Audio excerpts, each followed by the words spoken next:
Selamat sore Tribuners, kami kembali hadir di hadapan Anda dalam program Tribun Timur Update edisi Senin 15 September 2025 bersama saya Fiorina Ciretno. Berita terkini dan terpercaya dari berbagai kabupaten dan kota di Provinsi Sulawesi Selatan langsung dari sumbernya untuk Anda di sore hari ini mengenai DPD RI yang evaluasi SPMB di tahun 2025 di Sulawesi Selatan. Dan untuk melengkapi informasi kita di sore hari ini, kita sudah terhubung dengan rekan Fakih dari Kota Makassar. Selamat sore rekan Fakih. Selamat sore Tribuners. Baik, rekan Fakih dapat disampaikan bagaimana kemudian kunjungan hari ini oleh Wakil Ketua DPD RI di Sulsel, apa yang kemudian menjadi fokus utama dalam pertemuannya? Silakan.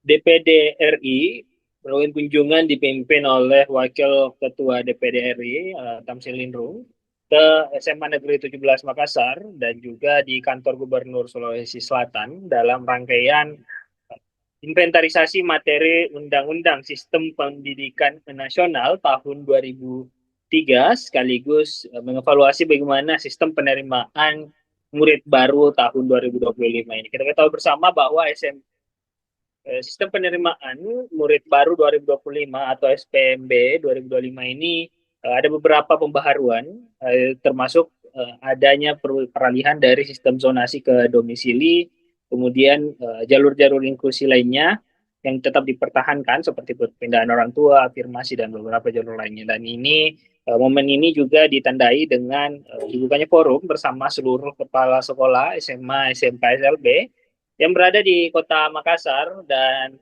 juga berdiskusi bagaimana mengevaluasi Undang-Undang Sisdiknas ini dan juga terkait pelaksanaan SPMB. Ada beberapa topik yang dibahas, termasuk tadi dari Ombudsman Sulawesi Selatan yang memaparkan 5 temuan masalah terkait dengan pelaksanaan SPMB di Sulawesi Selatan. Temuan-temuan masalah ini yang pertama berkaitan dengan bagaimana yang disampaikan oleh Kepala Keasistenan Pencegahan Maladministrasi Ombudsman Sulsel, Siti Dwi Adia ini menyampaikan bahwa persoalan pertama datang dari bagaimana Peraturan Menteri Pendidikan Tinggi, Pendidikan Dasar dan Menengah, maksud saya Permendikdasmen ini mengatur bahwa Juknis dikeluarkan oleh kepala daerah.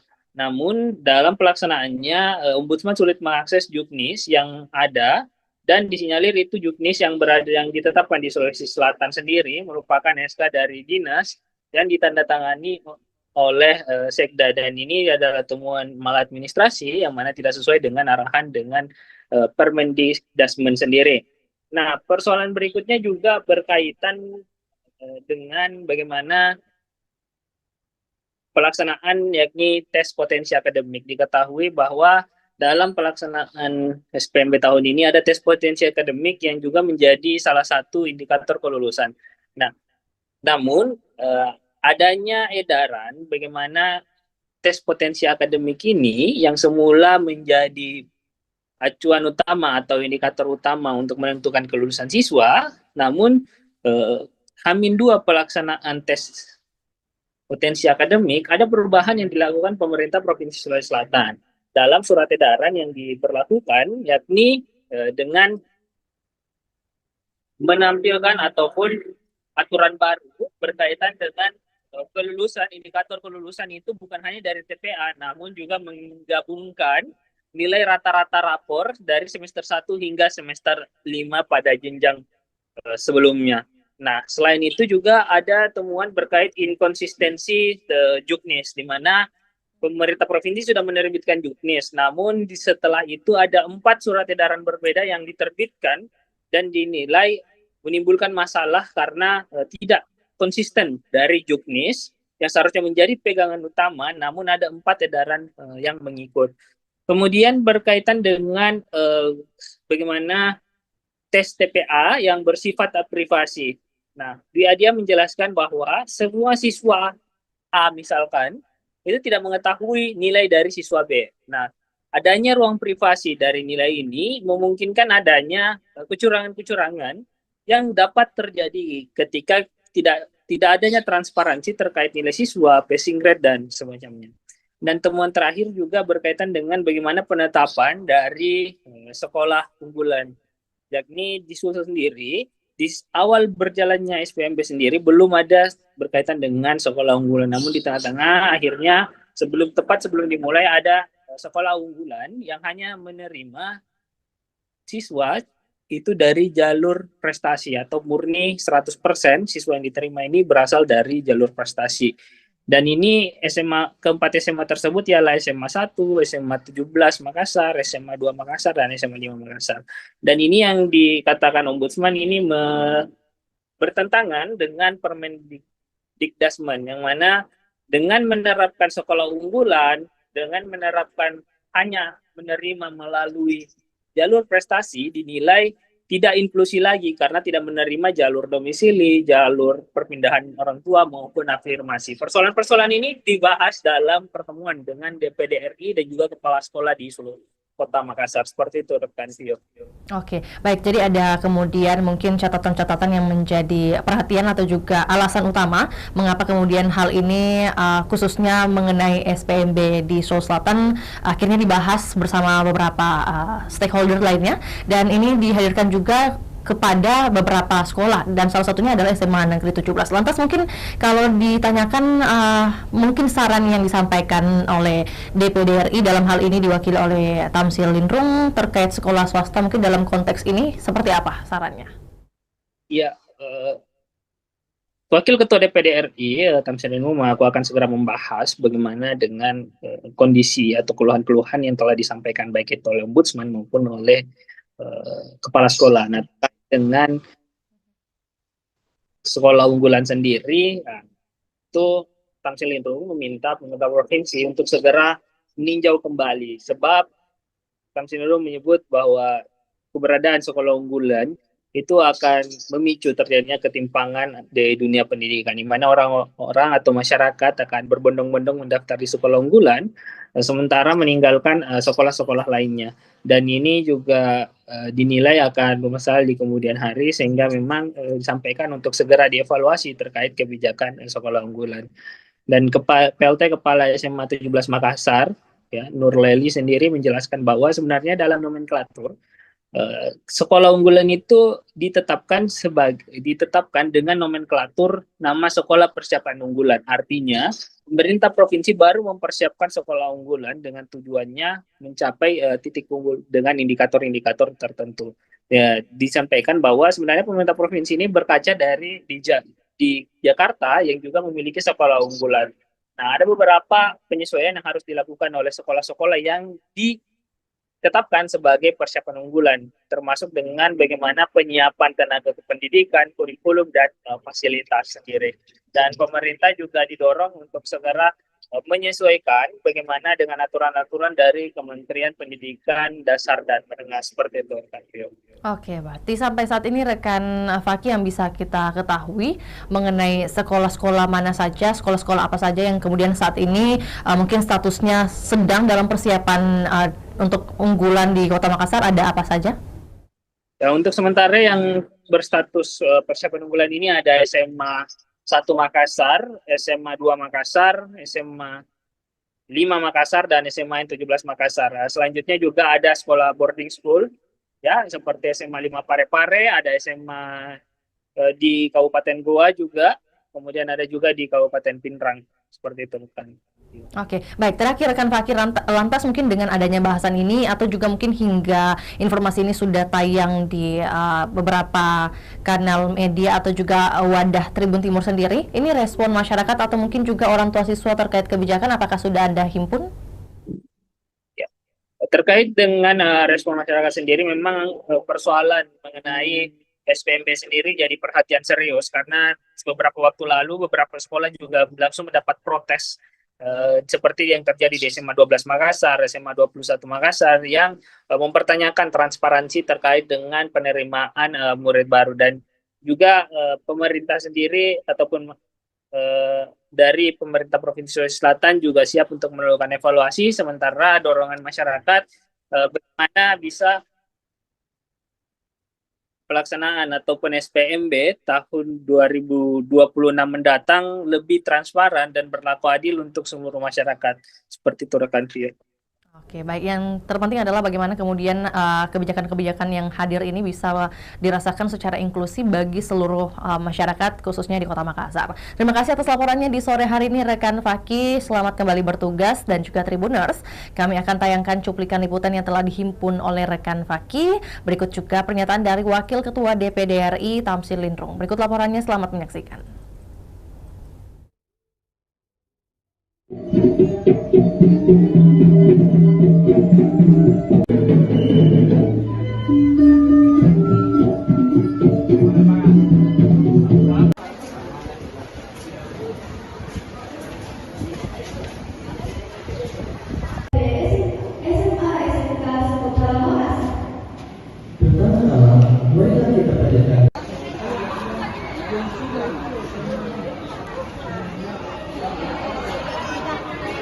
Assalamualaikum, apa kabar? Bisa kita? Pada sistem dengan kebijakan, tetapi selalu berubah-ubah. Dia paling lama. Tidak ada kepastian. Kami di lapangan menjadi bulan-bulan. Ya ini Bapak Ibu, 1, 2, 3. Jadi dia kayak tergantung topik, kayaknya kalau nak kuasai lama ini. Iya, kalau tidak kayak banyak nya juga. 15 September 2025 bertempat di Aula Besar SMA 17 Makassar. Dingin sekali toh. Teman-teman dari kepala-kepala sekolah di SMA yang ada di seluruh Makassar dan juga mendengar masukan-masukan dari Ombudsman, dari PGRI. Nah, kita sudah melihat bahwa memang diperlukan sebuah riset untuk memahami persoalan yang sesungguhnya terjadi dan mencari solusi. Nah, tadi para kepala sekolah banyak yang mengeluh karena adanya inkonsistensi penerapan juknis, adanya intervensi dari berbagai kalangan, utamanya terkait dengan jumlah siswa yang diterima, sangat subjektif. Kalau ada yang anaknya tidak keterima, ya minta aturannya diubah. Nah, ini kita tidak ingin terjadi berulang seperti ini. Ada satu masukan tadi yang sangat menarik, meskipun itu belum final kita, apakah berdasarkan masukan itu atau tidak, bahwa terkait dengan SPP ini sebaiknya dilakukan dengan melibatkan pihak ketiga, biar guru, kepala sekolah jangan menjadi objek yang disalahkan. Maksudnya tuh kayak gini, kaku gitu ya. Secara objektif bahwa itu penerimaan sudah dilakukan dengan apa dia nggak lurus, nggak kayak jatuh gitu. Makanya saya tadi perhatikan di story atau konten orang, ada yang lurus, ada yang memang begini juga sih. Makanya nggak tahu ya apakah memang begini. Juknisnya diubah apabila ada yang tidak tertangani. Misalnya disepakati dalam juknis hanya 36 siswa per kelas, tapi karena ada yang tidak tertampung didorong menjadi 40. Dan itu nanti akan bisa berujung pada tuntutan yang lebih tinggi lagi, jangan 40, 42.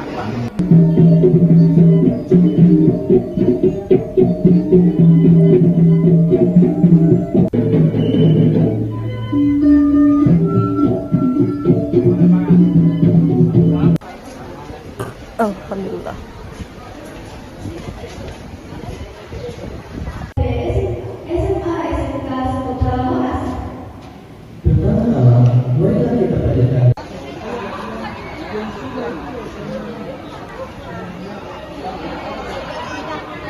Assalamualaikum, apa kabar?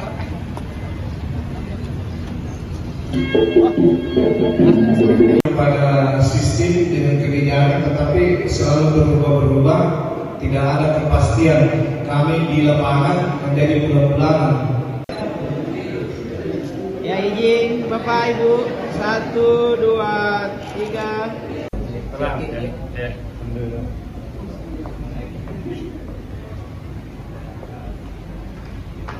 15 September 2025 bertempat di Aula Besar SMA Negeri 17 Makassar.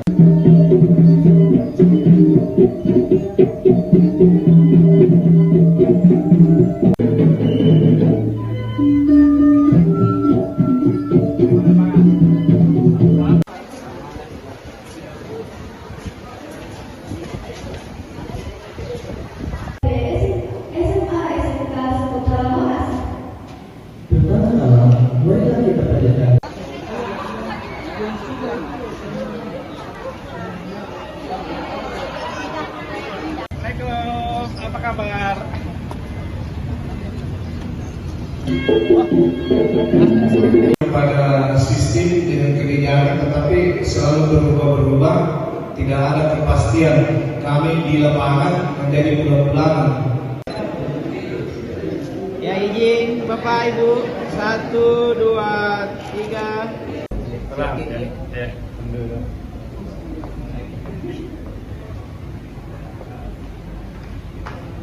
September 2025 bertempat di Aula Besar SMA Negeri 17 Makassar.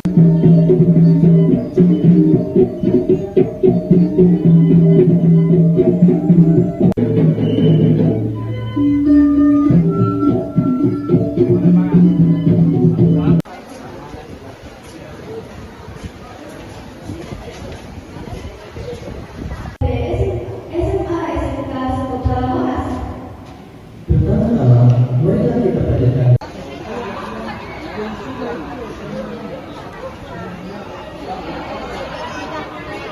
Assalamualaikum, apa kabar?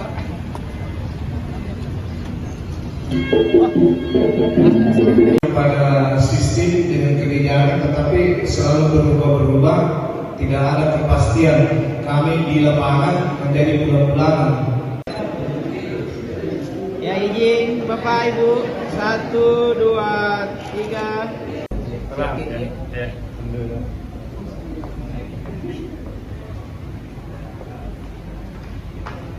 September 2025 bertempat di Aula Besar SMA Negeri 17 Makassar.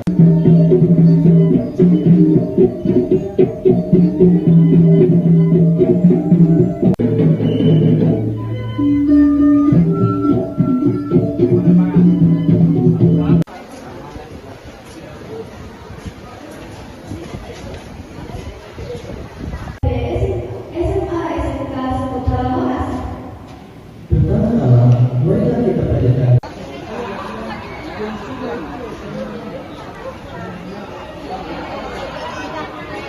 Assalamualaikum, apa kabar?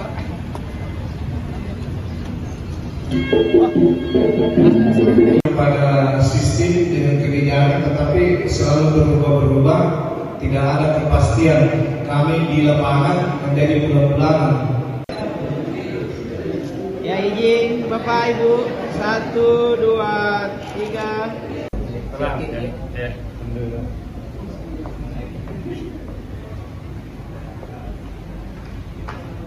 September 2025 bertempat di Aula Besar SMA Negeri 17 Makassar.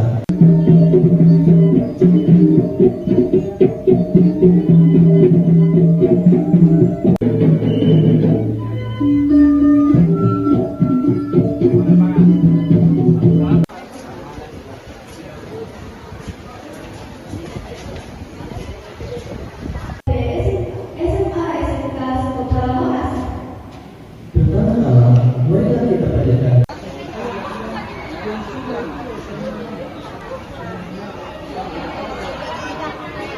Assalamualaikum, apa kabar?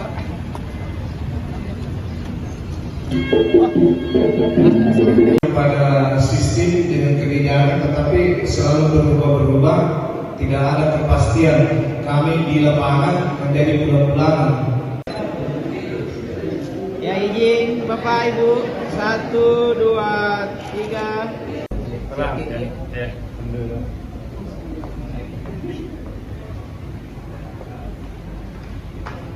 September 2025 bertempat di Aula Besar SMA Negeri 17 Makassar.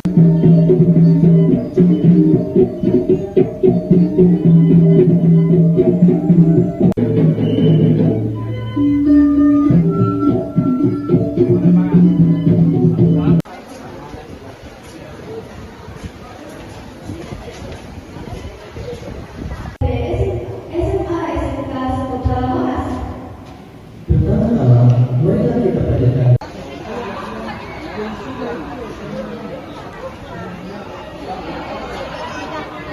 Assalamualaikum, apa kabar?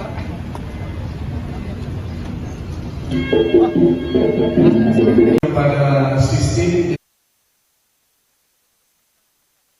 Provinsi Sulawesi Selatan hanya di kanal YouTube juga Facebook Tribun Timur. Saya Fiorina Jiretno mewakili tim yang bertugas pamit undur diri. Selamat sore dan sampai jumpa.